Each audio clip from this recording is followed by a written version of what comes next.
आपण पाहत आहात लोकवेद सांगली न्यूज। गाव ते शहर आम्ही आहोत तुमच्या सोबत। ताज्या आणि विश्वासार्ह बातम्यांसाठी लोकवेद न्यूज सांगली चॅनलला आत्ताच सबस्क्राइब करा। त्या ठिकाणी कोल्हापूरमध्ये करवीर पन्हाळा हात शेती आहे, म्हणजे वारणा, भोगावती, पंचगंगा, कुंभी या सगळ्या नदी पट्ट्यामध्ये पुराचा प्रचंड फटका बसेल अशातून अलाइनमेंट आलेली आहे। आणि म्हणून आमची सरकारला, मुख्यमंत्री महोदयांना विनंती आहे की हा गरज नसलेला शक्तीपीठ रद्द करावा अशी आमची भूमिका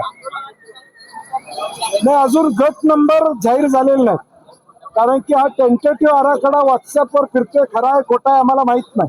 त्यामुळे ऑफिशियल ज्यावेळी गट नंबर जाहीर होतील त्यावेळी गावागावामध्ये मेळावे घेऊन त्या संदर्भातली भूमिका जी काय आहे ती प्रकट केली जाईल।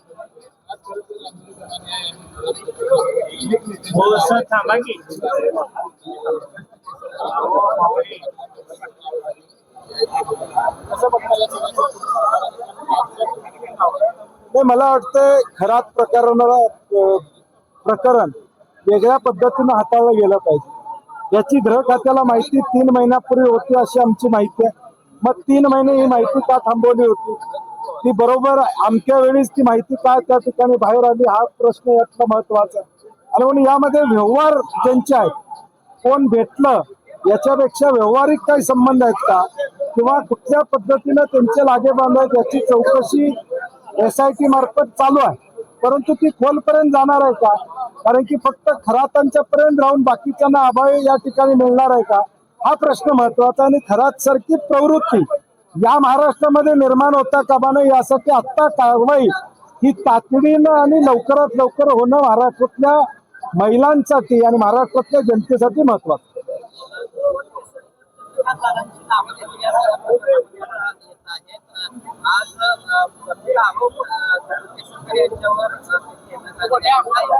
मला वाटतं जे आरोप होत आहेत ही माहिती वेगवेगळ्या माध्यमातून अंजली दमान्यांच्या पर्यंतच कशी पोहोचते हा एक महत्वाचा प्रश्न। ठीक आहे, काय हरकत नाही, निदान ती पोहोचते आणि लोकांच्या पर्यंत येते। परंतु ज्यांच्यावर आरोप आहेत मला वाटतं त्यांनी खुलासा करणं अपेक्षित आहे।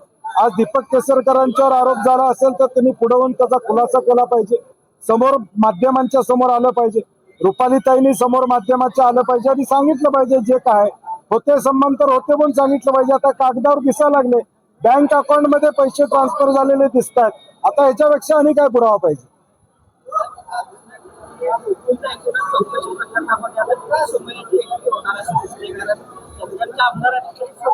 भाजपची ही मोडस ऑपरेंडी आहे।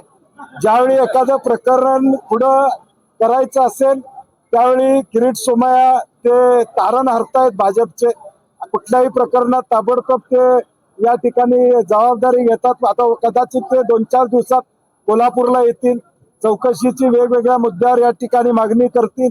मला वाटते महायुतीचे अध्यक्ष आहेत, त्यांनी बघून घ्यावं आता काय चाललंय ते।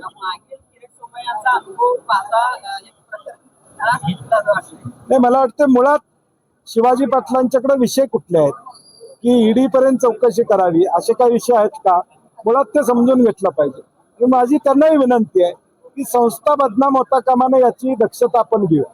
विधानसभेच्या राजकारणातून गोकुळला आपण टार्गेट करू नये अशी माझी त्यांना विनंती असणार आहे। कारण की शेवटी जिल्हा मध्यवर्ती बँक असू दे, गोकुळ असू दे, या 2 संस्था या जिल्ह्यामधल्या लाखो शेतकऱ्यांचा तारण हरतायत आणि मग त्या बदनाम झाल्या तर मग लोकांचा बघण्याचा दृष्टिकोन या ठिकाणी होतो। आणि ऑलरेडी संचालक मंडळात आमच्या उलटे निवडून आलेले 4 लोक आहेतच ना, ते प्रत्येक बोर्ड मिटिंगला सह्या करतात, त्यांची हाजरी आहे बोर्ड मिटिंगला, अजेंडावर त्यांची सही आहे, जे ठराव मंजूर झाले त्याच्यावर सह्या आहेत। त्यामुळे मग त्यांनी काय बघितलं नाही का असं म्हणायचं आहे का त्यांना?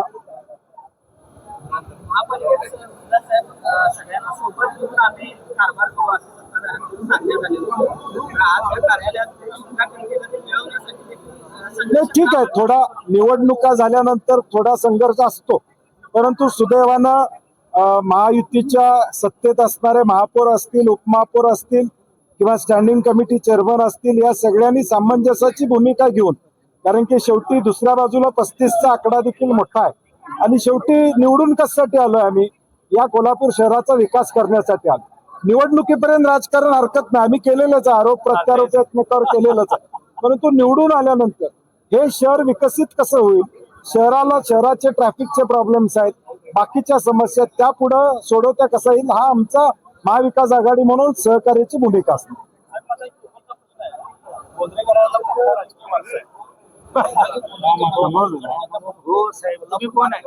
पूर्वी महापौर झालेलेच होते, आई आता गटनेता झाले.